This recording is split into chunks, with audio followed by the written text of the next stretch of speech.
What's going on, everybody? Cigar Show Tim here with another edition of Tobacco Talk, where I review a cigar and then I give you my thoughts on it in 4 key areas: flavor, draw, construction, and burn. It's everything you want to know about that cigar, but it's from my palate's perspective, and then I rate it as to whether I think it's noteworthy or not.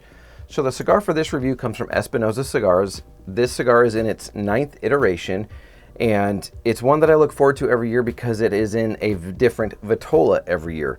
This year's vitola is a 5x56 Figurado. So I'm really curious about it because every time it changes vitolas each year, there's something a little bit different to it in the flavor profile, in the strength of it, and a number of different things. So I'm going to stop gabbing about this and let's get into this right now. This is the Espinosa 601 La Bomba Warhead IX. As you can see right there, it is a Figurado.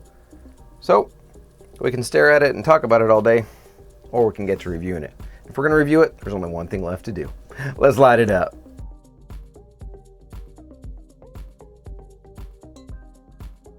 Okay, so as you can see, I went with just a little bit of an angled straight cut on this. And when I did the cold draw, I got really strong flavors of dried fruit, a really pronounced oaky woodiness, and quite strong leather. So let's light this up. Okay, upon initial light up, and you can see it right there, picking up very strong notes of earthiness, tons of earthiness, followed by leather, followed by this really interesting like barbecue note. It's not quite like a Kentucky Fire Cured, but a little bit of like a barbecue kind of note is in there. So I'm going to smoke through the first third. When I come back, I'll let you know what the blend on the cigar is. It doesn't change from year to year, but I'll let you know what the blend is. If this is your first time hearing about the cigar, I'll let you know in the flavor profiles what's going on in the cigar and, well, how it's smoking through in the first third of a Figurado shape. Okay, let me show you the burn at the end of the first third here. The burn is doing very, very well. It is nearly razor straight all the way around. You can see the little point there for the Perfecto or Figurado on the foot. And people that are new to cigars may be going, wait, is it a Figurado or is it a Perfecto?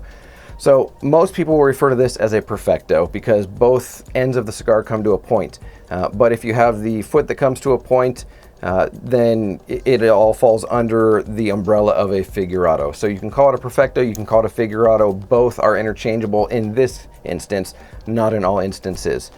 And I mentioned that the cigar has kept the blend the same since its inception, but in 2021, Eric Espinosa changed the wrapper leaf on it, and instead of it being a Connecticut broadleaf, which is what it was since its beginning, it changed to a Nicaraguan broadleaf. So that's what's on it since 2021 moving forward. So Espinosa Warhead 7, 8, and this one 9. So for the last 3 years, including this year, it has been a Nicaraguan puro, which means all the tobacco is grown in the country of Nicaragua. Now, I said something a minute ago that may sort of raise an eyebrow to some of the really in tune with, or frankly, Espinosa nuts. And that is that it's a Figurado shape. And you might be going, Tim, didn't they already release a Figurado? And you wouldn't be wrong, but the reality of it with this is that the Figurado shape that was released was the Espinosa Warhead 6, which was in 2020.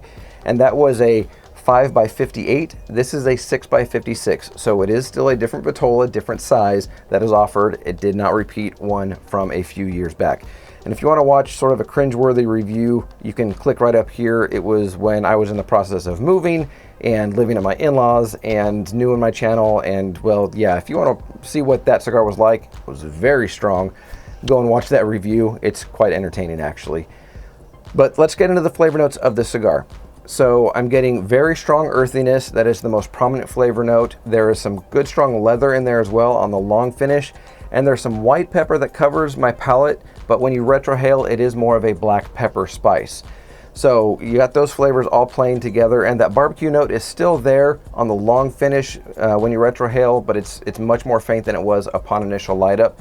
So now you know the blend, now you know the size of it, the vitola, the explanation, all those different things going back, how the wrapper leaf did change once technically, but has been the same since 2021, as I mentioned. So I'm going to jump into the second third. Oh, but first, the strength on this one. I would say that this is a good solid medium right out of the gate.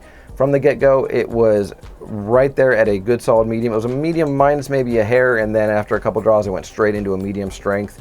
And we'll see if this one is reminiscent of the Warhead 6, which for me was quite strong. You can again watch that video and laugh at it if you'd like. It didn't make me sick to the point where I threw up or anything like that at all, but it was a strong cigar.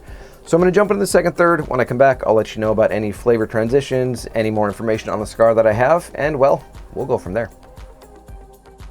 All right, let me show you the burn here at the end of the cigar. You can see that it's got just a hint of a wave to it, not doing bad at all with the burn.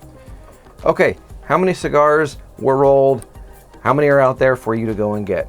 Espinosa Cigars made 5,000 boxes of 10. So there are 50,000 cigars out there and available for you to go and get and pick up and check out for yourself. But let's talk about the flavor profile here as the cigar was wrapping up. The woody note that was there earlier on in the cigar definitely came back. It's a little bit more of a charred oakiness now compared to just like a simple oakiness. So that was really nice that it came back in the final third. The earthiness is absolutely still there. The chocolate cocoa note has fallen off, but that creaminess is still there, especially when you retrohale and on the long finish. The pepper note has tamed down quite a bit from the second third. It is now just a little bit of a white pepper coating my palate. When you retrohale, there's no spice in it whatsoever. And so it is finished off very, very smooth with the earthiness, the woodiness, and that creamy note that's in there. Very, very nice. There is a hint of a nuttiness that's in here in the final third that really just rounded out the entire cigar for me that I've really enjoyed. So let's look and see whether I think this is nub worthy or not. First, let me say this.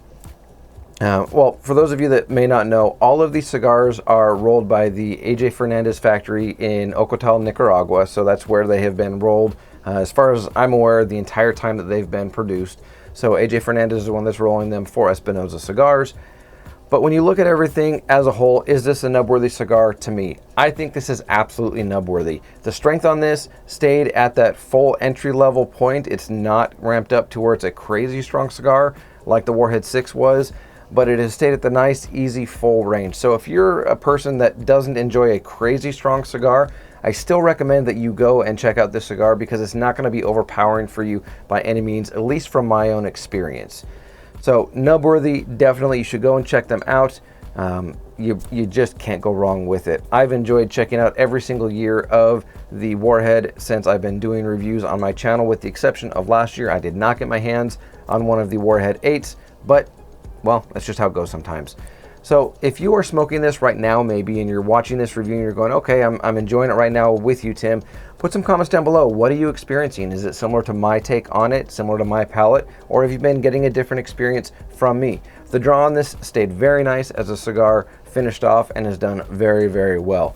But leave me some comments, let me know what you think on this cigar, or if it's a cigar that you think you need to run right out and get, because I personally think this is nub-worthy and you do need to go and get one, at least one, for yourself.